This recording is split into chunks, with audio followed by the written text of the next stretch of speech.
साथियों जोहार, आप सभी का स्वागत है आपके अपने YouTube चैनल स्टडी टॉप में। साथियों प्रत्येक शाम 6 बजे की तरह आज भी मैं आपके सामने प्रस्तुत हूं लेकर के 12 ऑनलाइन ईयर झारखंड सामान्य ज्ञान।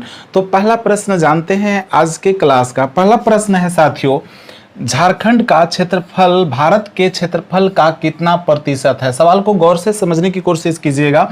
झारखंड का क्षेत्रफल जो है भारत के क्षेत्रफल से कितना प्रतिशत है? तो इसका जवाब है 2.42%। इस तथ्य को आप याद रखेंगे, ठीक है। और इससे जुड़े और भी तथ्य को याद रखेंगे दोस्तों। भारत का जो क्षेत्रफल है 32,87,263 वर्ग किलोमीटर है, जो विश्व में स्थान क्षेत्रफल की दृष्टि से भारत का है वो 7वां स्थान है। इस तथ्य को भी याद रखेंगे, ठीक है। अगर झारखंड की बात करें तो झारखंड का कुल क्षेत्रफल है 79,714 वर्ग किलोमीटर, जो भारत में राज्यों के क्रम में क्षेत्रफल के दृष्टि से झारखंड का जो स्थान है वो 16वां है, ठीक है। तो फिर इस तथ्य को याद रखेंगे कितना 2.42% है किसका? तो झारखंड का क्षेत्रफल भारत की क्षेत्रफल के हिसाब से, ठीक है। अब चलिए अगला प्रश्न की ओर बढ़ते हैं साथियों। दूसरा प्रश्न है, झारखंड के किस जिले में मलूटी मंदिर स्थित है? याद रखेंगे इसका आंसर है दुमका जिला। दुमका जिला में मलूटी मंदिर स्थित है। दोस्तों दुमका जिला में एक ब्लॉक है शिकारीपाड़ा, ठीक है। शिकारीपाड़ा के अंतर्गत एक गांव आता है मलूटी, और उस मलूटी गांव में ही 108 मंदिर हैं। यानी कि वहां पहुंचिए तो जिधर भी देखेंगे मंदिर ही मंदिर नजर आएंगे। इसीलिए झारखंड के सामान्य ज्ञान में इस गांव को मंदिरों का गांव कहा गया है और इसे गुप्त काशी भी कहा गया है। याद रखेंगे दोस्तों कहाँ है? तो दुमका जिला के शिकारीपाड़ा में मलूटी गांव है, ठीक है। मलूटी गांव है, इस तथ्य को भी आप याद रखेंगे। अगला प्रश्न है तीसरा, खरवार आंदोलन कब हुआ था? खरवार आंदोलन कब हुआ था? तो दोस्तों खरवार आंदोलन जो हुआ 1874 ईस्वी में हुआ था। याद रखेंगे खरवार आंदोलन 1874 ईस्वी में हुआ था। और खरवार आंदोलन के जो नेतृत्व करता थे वो थे भागीरथ मांझी।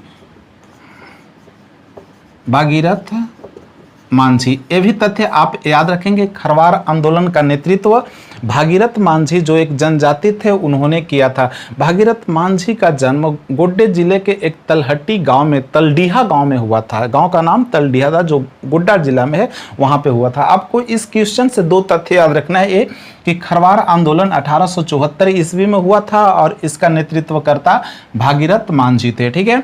अगला प्रश्न, झारखंड की किस नृत्य शैली को राष्ट्रीय एवं अंतर्राष्ट्रीय प्रसिद्धि मिली है? तो इसका जवाब है छऊ नृत्य। क्या रखना है याद? छऊ नृत्य। छऊ नृत्य का केवल झारखंड में ही नहीं बल्कि अंतर्राष्ट्रीय स्तर पर भी अपना पहचान बनाई है छऊ नृत्य। दोस्तों ये पूछा जाए कि छऊ नृत्य का जन्म झारखंड के किस जगह पे हुआ? तो याद रखेंगे सरायकेला, ठीक है। क्या रखना है? सरायकेला में छऊ नृत्य का जन्म माना जाता है। अगला प्रश्न है, अनुसूचित जाति का न्यूनतम प्रतिशत वाला जिला कौन सा है? अनुसूचित जाति का न्यूनतम प्रतिशत वाला जिला कौन है? इसका आंसर है साथियों पाकुड़। झारखंड का जो पाकुड़ जिला है वहां पे अनुसूचित जाति कम निवास करते हैं। और झारखंड में पलामू जिला है, पलामू जिला जहां पे अधिकतम, याद रखेंगे झारखंड के पलामू जिला में अनुसूचित जाति अधिकतर सर्वाधिक यहाँ पे निवास करते हैं झारखंड में, ठीक है। और कम कहाँ करते हैं? पाकुड़ में करते हैं। दोस्तों ये पूछा जाए आपको कि अनुसूचित जाति में सबसे ज्यादा साक्षरता दर किस में है? तो याद रखेंगे धोबी में। अनुसूचित जाति में धोबी में सबसे ज़्यादा साक्षरता पाई जाती है। और कम की बात की जाए, न्यूनतम की बात की जाए तो भूइयां जाति में सबसे ज़्यादा न्यूनतम साक्षरता दर है। अगला प्रश्न है, मैथन डैम कब और किस नदी पर बना था? मैथन डैम कब और किस नदी पर बना था? तो दोस्तों इसको याद रखना है, मैथन डैम जो है 1958 ईस्वी में बना था। कब बना था? 1958 ईस्वी में। और किस नदी पर बना था? तो बराकर नदी पर, ठीक है। मैथन डैम कब और किस नदी पर बना था? आंसर है मैथन डैम 1958 ईस्वी में बराकर नदी पर बना था। बराकर नदी कहाँ पे? तो याद रखेंगे धनबाद में। धनबाद में मैथन डैम है। धनबाद। तो याद रखेंगे धनबाद में है ना बराकर। और ये भी याद रखेंगे बराकर नदी का जो उद्गम स्थल है वो छोटा नागपुर है। छोटा नागपुर उद्गम स्थल हुआ और यहाँ से इसकी जो धारा प्रवाहित होती है वो हजारीबाग से गिरिडीह में प्रवेश करती है, गिरिडीह से धनबाद में, और धनबाद के बाद फिर पश्चिम बंगाल की सीमा पार करती है और पश्चिम बंगाल में जो झारखंड की सबसे बड़ी दामोदर नदी है उसमें जाकर के मिल जाती है। अगला प्रश्न है, कर्मा पर्व किस दिन मनाया जाता है? कर्मा पर्व दोस्तों झारखंड में एक बहुत ही लोकप्रिय पर्व है, ठीक है, और ये मनाया जाता है भादो माह के शुक्ल पक्ष के एकादशी। ये दोस्तों भादो महीना के शुक्ल पक्ष के एकादशी को कर्मा पर्व मनाया जाता है। कर्मा पर्व में विशेष रूप से प्राकृतिक पूजा की जाती है और इसमें जो कर्म का वृक्ष होता है उसका विशेष महत्व होता है। महिलाएं, लड़कियां इस पूजा को अपने भाई की लंबी उम्र की कामना के साथ करते हैं, श्रद्धा के साथ करते हैं। अगला प्रश्न है, झारखंड की उत्तर से दक्षिण तक लंबाई कितनी है?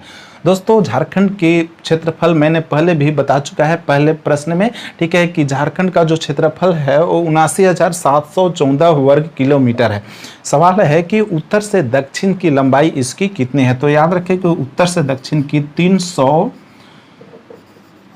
किलोमीटर है। झारखंड की उत्तर से दक्षिण की जो लंबाई है 380 किलोमीटर है। अगर ये सवाल पूछ दिया जाए कि पूरब से पश्चिम की लंबाई कितनी है तो इसको भी याद रखेंगे, पूरब से पश्चिम की लंबाई 463 किलोमीटर है। 463 किलोमीटर। दोनों तथ्य को आपको याद रखना है कि झारखंड की उत्तर से दक्षिण की लंबाई 380 किलोमीटर है और पूरब से पश्चिम की लंबाई 463 किलोमीटर है और क्षेत्रफल 79,714 वर्ग किलोमीटर है झारखंड की। अगला प्रश्न है, तिलका मांझी को कहाँ फांसी दी गई थी? तिलका मांझी को कहाँ फांसी दी गई थी? आंसर है भागलपुर।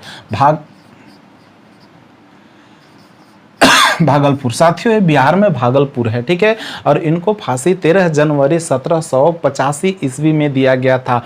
भागलपुर में एक बट वृक्ष यानी कि बरगद के पेड़ में फांसी इन्हें अंग्रेजों द्वारा दिया गया था।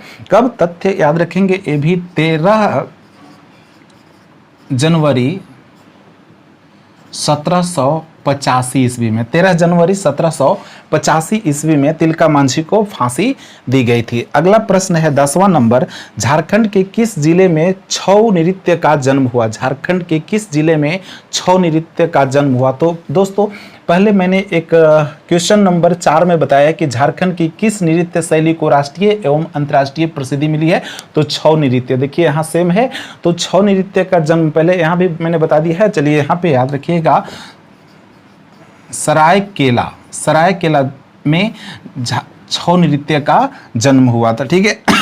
अगला प्रश्न है, जपला किस उद्योग का एक प्रमुख केंद्र है? जपला किस उद्योग का एक प्रमुख केंद्र है? दोस्तों यहाँ पे पहले सीमेंट का उत्पादन हुआ करता था, लेकिन अब कई वर्षों से जपला जो सीमेंट फैक्ट्री है, उद्योग है, वो बंद है। लेकिन झारखंड के सामान्य ज्ञान में अभी भी ये सवाल मौजूद है और पूछे जाते हैं, तो याद रखेंगे इसका जवाब है सीमेंट फैक्ट्री। सीमेंट उत्पादन का केंद्र है, फैक्ट्री है, उद्योग है, ठीक है। अगला प्रश्न है दोस्तों और 12वां है, यानी कि आज के क्लास का लास्ट सवाल है दोस्तों। सवाल है, झारखंड की कौन सी जनजाति लौहकर्मी है? झारखंड की कौन सी जनजाति? आप जानते हैं कि झारखंड में 32 तरह के जनजाति निवास करते हैं, ठीक है, जिनमें से पूछा जा रहा है कि कौन सी जनजाति में से ऐसे हैं जो लौहकर्मी हैं। तो याद रखेंगे असुर एक जनजाति होते हैं, झारखंड में निवास करते हैं और ये लौहकर्मी के नाम से भी जान जाते हैं। इनका एक अलग पहचान है, लोहे का काम करना, ठीक है।